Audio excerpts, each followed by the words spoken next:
Morning students. તો આજે આપણે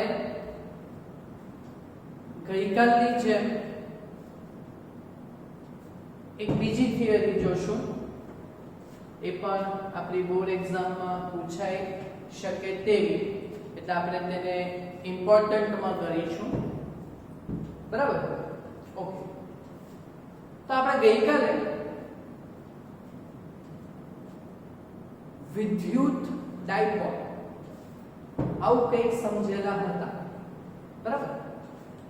ઓકે. વિદ્યુત ડાયપોલમાં આપણે શું જોયું કે એક બાજુ પ્લસ વિદ્યુતભાર હોય, બીજી બાજુ માઈનસ વિદ્યુતભાર હોય અને બે વચ્ચેનું અંતર ટ્વાઇસે જેટલું હોય. બરાબર? એને આપણે વિદ્યુત ડાયપોલ કીધું. પછી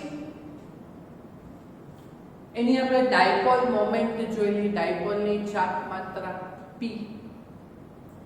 એ p બરાબર આપણે કીધેલું બે વચ્ચેનું અંતર ટ્વાઇસે ઇન્ટુ કોઈ પણ એક વિદ્યુતભારનું મૂલ્ય એટલે q. ટ્વાઇસે ઇન્ટુ q, જેની દિશા આપણે કઈ કીધેલી હતી? માઈનસ q થી પ્લસ q તરફ. બરાબર? ઓકે. ચાલો આજે હવે આપણે ધીમેથી શાંતિથી એક બીજી થિયરી જોશું. આ થિયરી છે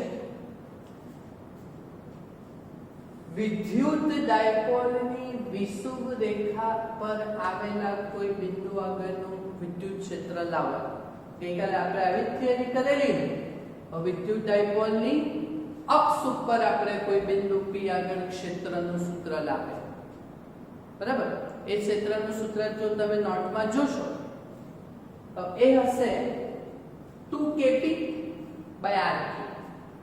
r greater or greater than a ની શરત આપણે લીધેલી હતી. ઓકે. ચાલો હવે અક્ષ ઉપર એટલે આ વિદ્યુત ડાયપોલ આવી રીતે ધારો કે આવી રીતે આડું મૂકેલું હોય તો એની અક્ષ ઉપર એટલે આ એની અક્ષીય રેખા કહેવાશે. એટલે આના ઉપર આપણે કોઈ બિંદુ લઈએ તો એને અક્ષીય બિંદુ કહેવાય. બરાબર? હવે આપણે કયું બિંદુ લેવાનું છે? વિષુવ રેખા પર.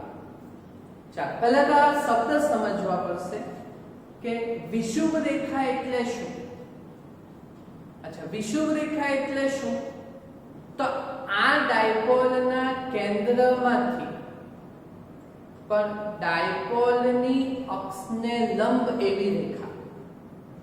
બહુ ભારી શબ્દ હતો, એટલે હું એમ કહું કે ડાયપોલનું જે કેન્દ્ર હોય ત્યાંથી લંબ દોરવાનું રેખા.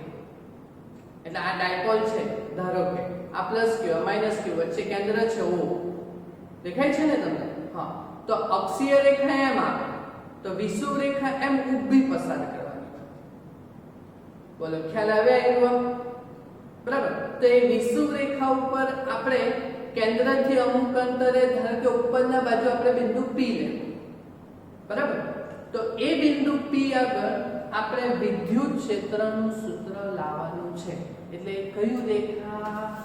વિષુવ રેખા પરના બિંદુ આગળનું ક્ષેત્ર થાય. બોલો, ખ્યાલ આવ્યો ને? તમને થિયરી આવડવાની છે, એક વારમાં જ આવડે. બરાબર? ખાલી શાંતિ ધ્યાન આપો. ઓકે. તો પહેલા આપણે આકૃતિ દોરવાની ગઈકાલની જેમ. તો ભાઈ આપણે પહેલા વિદ્યુત ડાયપોલ દોરું. એક બાજુ પ્લસ q, બીજી બાજુ માઈનસ q, વચ્ચે કેન્દ્ર એટલે બે વચ્ચેનું અંતર ટ્વાઇસે. એટલે આટલું a, આટલું a.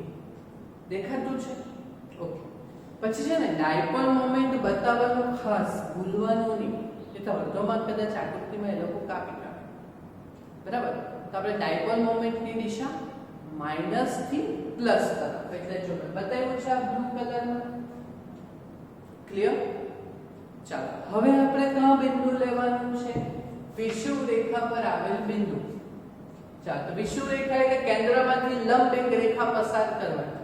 જો આ કેન્દ્ર, એનામાંથી મેં એક લંબ રેખા પસાર કરી. દેખાય? આ ડોટેડ દેખાય ને?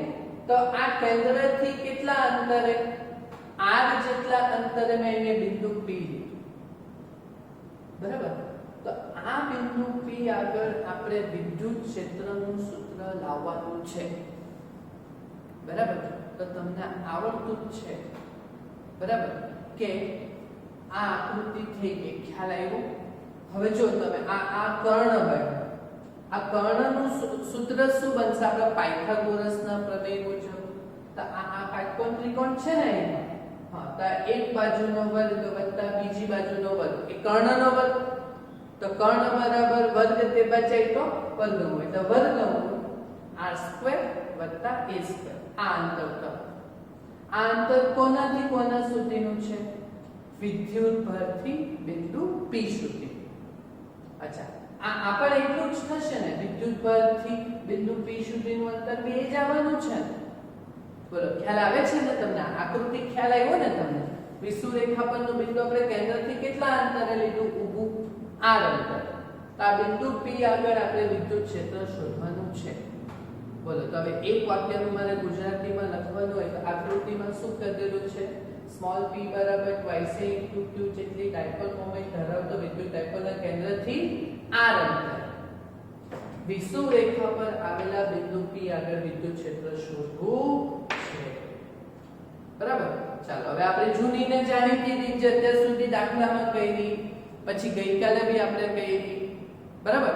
ચાલો, તો આ બિંદુ P આગળ વિદ્યુત ક્ષેત્ર કોના લીધે મળે? તો q વિદ્યુતભારના લીધે મળે અને બીજું q વિદ્યુતભારના લીધે મળે. હે, ચાલો, q વિદ્યુતભારથી ઉદ્ભવતું વિદ્યુત ક્ષેત્રનું સૂત્ર શું? તો kq બાય અંતરનો વર્ગ. બોલો, હવે આ અંતર કયું લેવાનું? તો બિંદુ P આગળનું વિદ્યુત ક્ષેત્ર q વિદ્યુતભારને કારણે, એટલે આ અંતર લેવાનું. તો પેલું આપણું સૂત્રમાં શું આવે? kq ના છેદમાં અંતરનો વર્ગ, એટલે આનો વર્ગ આવે. આ વર્ગમૂળનો વર્ગ કર્યો તો વર્ગમૂળ નીકળી જાય ને, તો બોલો q વિદ્યુતભારથી કેટલું આવે? E1 kq by r² a². બોલો, ખ્યાલ આવ્યો? સેમ હવે આ બિંદુ P આગળ q વિદ્યુતભારથી પણ વિદ્યુત ક્ષેત્રનું મૂલ્ય તો એ જ થવાનું kq બાય છેદમાં અંતરનો વર્ગ, અને અંતર કેટલું છે વિદ્યુતભારથી બિંદુ P નું? આટલું, એટલે આનો વર્ગ કરો એટલે r² a² છે. બોલો, બંનેના મૂલ્ય તો સેમ જ છે, E1 અને E2 ના, બરાબર? પણ અહીં આ વિદ્યુત ક્ષેત્રની દિશા પાછું ખાસ શીખવા જો. આપણે હવે દાખલો કરેલો છે ને, કંઈક ઉદાહરણ નંબર 8 હતો કદાચ, હે ને? કરેલો હતો ને, A બિંદુ આગળ, D બિંદુ આગળ અને C બિંદુ આગળ વિદ્યુત ક્ષેત્ર શોધેલા હતા ને. ચાલો, તો આ બિંદુ P આગળ, ચાલો પહેલા મેં q વિદ્યુત પરથી વિદ્યુત ક્ષેત્ર મેં E1 કીધેલું છે, તો બોલો E1 ની દિશા કઈ આવશે? તો આ q વિદ્યુત પર પૈસા પર આ બિંદુ P તરફ આવશે વિદ્યુત ક્ષેત્ર. ચાલો, તો પછી કે બાજુ આવશે? q થી આ બિંદુ P તરફ, એટલે આ બાજુ આવશે E1. ક્લિયર? બરાબર. ચાલો, પછી q વિદ્યુત પરથી બિંદુ P આગળનું વિદ્યુત ક્ષેત્ર, બોલો કે બાજુ આવશે? આ q વિદ્યુતભાર છે, આનું વિદ્યુત ક્ષેત્ર તમારું અંતઃવર્તી આવશે, એટલે એ બિંદુ P થી q તરફ આવશે, એટલે કે બાજુ આવશે? q તરફ. એટલે આવી રીતે બતાવાશે E2, બરાબર? ચાલો, હવે બોલજો. હવે આવું આપણે દાખલા કરેલા છે ને, E1 અને E2 થી વિદ્યુત ક્ષેત્ર શોધવાના કરેલા છે ને. હા, તો આ E1 અને E2 ના મૂલ્ય સેમ છે, બરાબર? તો બોલો, બિંદુ P આગળનું પરિણામી વિદ્યુત ક્ષેત્ર દાખલામાં કરેલું છે આપણે. બોલો, પેલો આપણો ચતુષ્કોણના નિયમ વાળું આવડે કે તમને? તો પછી બોલે નહીં તમે તો, હે? કે બાજુ આવવાનું? બોલો, પરિણામી વિદ્યુત ક્ષેત્ર કે બાજુ આવવાનું? પરિણામી બે E1 અને E2 ના મૂલ્ય તો સરખા જ છે ને, એટલે આ બેની એક્ઝેક્ટ વચ્ચેથી આવશે એમ. બોલો, આ P આગળનું વિદ્યુત ક્ષેત્ર આવી રીતે આવવાનું, ખ્યાલ આવ્યો ને? પાકું? એટલે E1 અને E2 નો અહીંયા સરવાળો નહીં થાય એમ. એટલે બિંદુ P આગળનું વિદ્યુત ક્ષેત્ર જે EP છે, બરાબર, તે હવે આપણે સદિશોના ઘટકો પ્રમાણે જો, બરાબર. ચાલો હવે સદિશોના ઘટક પ્રમાણે જવાનું એટલે બોલો કેવી રીતના કરવાના? સદિશોના ઘટક પ્રમાણે જવાનું એટલે આ E1 છે તો E1 નો આ x અક્ષ છે ને, તો બોલો E1 નો x અક્ષ ઉપરનો ઘટક આ થીટા ખૂણો, બરાબર. તો E1 નો આ x અક્ષ ઉપરનો ઘટક E1 cos થીટા, યાદ છે 11મું ધોરણ ચેપ્ટર 4, તો E1 નો આ દિશાનો ઘટક કયો આવવાનો? E1 cos થીટા, બરાબર. ચાલો તેવી જ રીતે E2 નો પણ આ x અક્ષ ઉપરનો ઘટક કયો આવવાનો? તો E2 cos થીટા, એટલે વત્તા અહીંયા શું થશે? E2 cos theta. બોલો આ વસ્તુ મેઈન છે તે તમને ખબર પડી. હવે કઈ કરવાનું નહીં, મને પડી ગઈ છે થિયરી. E1 નું સૂત્ર તમને સમજ પડી, E2 નું સૂત્ર તમને ખબર પડી, બરાબર. અને આ E1 અને E2 ના બેની વચ્ચેથી પરિણામી સદિશ EP આવવાનું, બરાબર. પણ આ જે EP છે તે આ E1 અને E2 ના ઘટકના સ્વરૂપમાં બતાવું તો x અક્ષ ઉપરનો ઘટક એટલે E1 cos થીટા, અને આ E2 નો બી x અક્ષ ઉપરનો ઘટક એટલે E2 cos થીટા. એટલે પરિણામી વિદ્યુત ક્ષેત્ર EP બરાબર આ થવાનું, બરાબર. હવે જો મેં આગળ માઈનસ લીધેલું છે, આ માઈનસ કેમ લીધું? પણ પ્લસ લઈને જાઓ તો બી ચાલશે, પણ ચોપડી પ્રમાણે જ કરાવું છું, બરાબર. આ માઈનસ કેમ લીધું? તો જો આ પરિણામી વિદ્યુત ક્ષેત્ર છે ને, જો જમણી બાજુ છે, બરાબર. ઓકે, ના આપણી ડાયપોલ મોમેન્ટ કે બાજુ છે?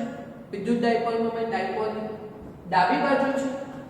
એટલે અહીં વિદ્યુત ક્ષેત્ર પરિણામી અને ડાયપોલ મોમેન્ટ પરસ્પર વિરુદ્ધ દિશામાં છે. એટલે મેં આ પરિણામી વિદ્યુત ક્ષેત્રમાં આગળ શું લીધું? માઈનસ. બોલો ક્લિયર? હા ને? એ છેલ્લે સુધી માઈનસ આપણી સાથે આવવાનું છે. એ માઈનસ નું રીઝન શું? તો પરિણામી વિદ્યુત ક્ષેત્ર આ બાજુ છે, જમણી બાજુ, અને ડાયપોલ મોમેન્ટ આ બાજુ છે, એટલે માઈનસ છેલ્લે સુધી આવવાનો છે. ખ્યાલ આવે છે ને તમને?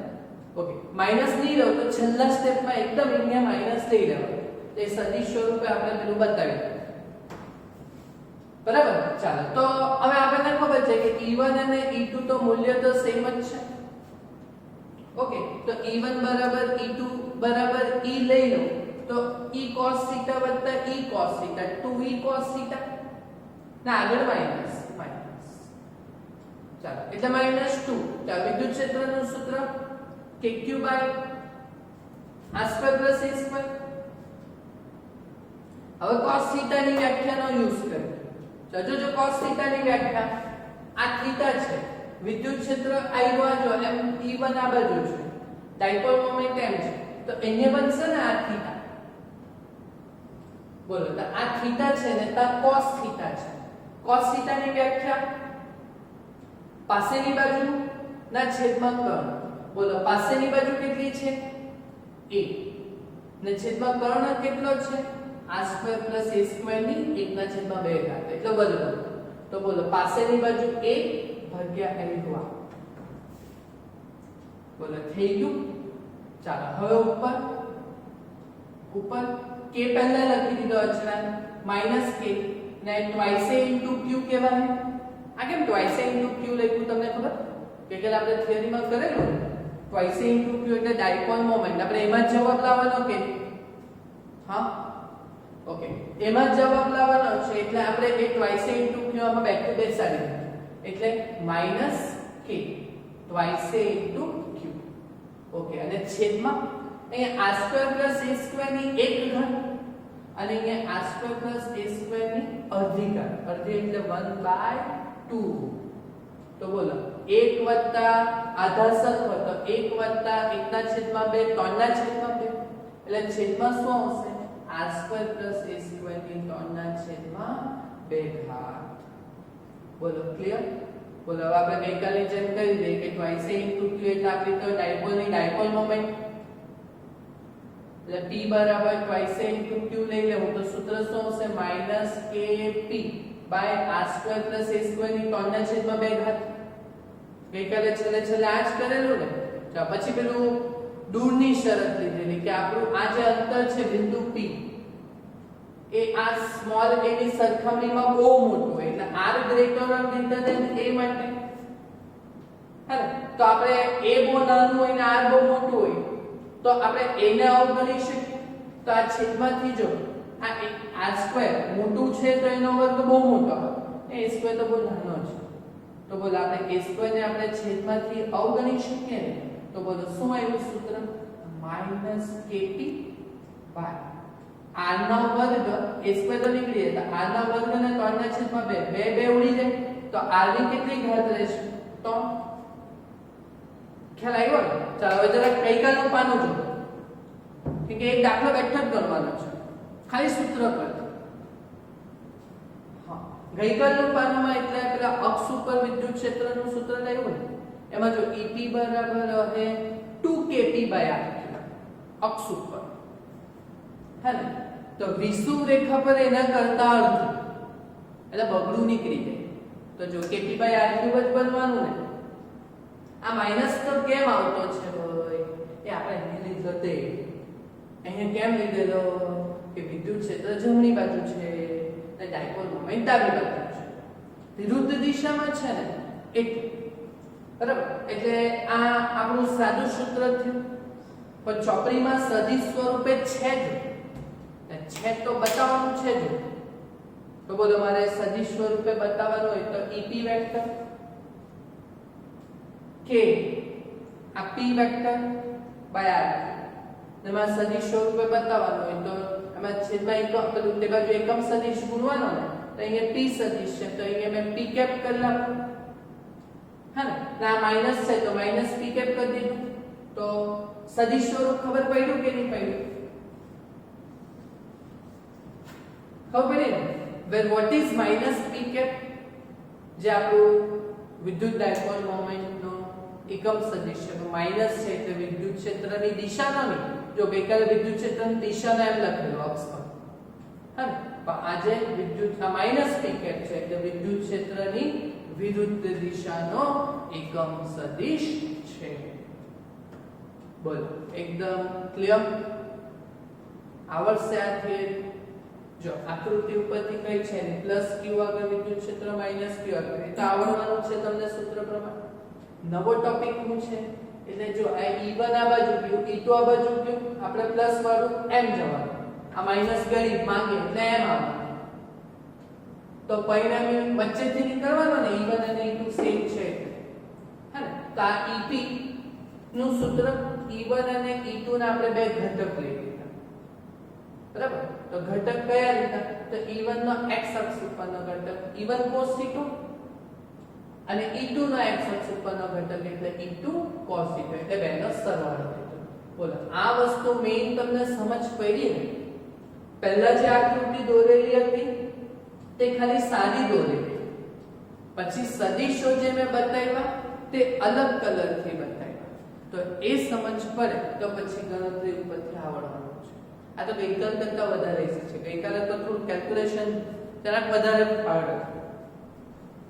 બોલો ખ્યાલ આવ્યો કે એક અક્ષ ઉપર વિદ્યુત ક્ષેત્ર 2kp/r ગઈકાલે અને વિષુવ રેખા પરનું વિદ્યુત ક્ષેત્ર બગડું નીકળી જાય એટલે kp/r હા ખ્યાલ આવ્યો?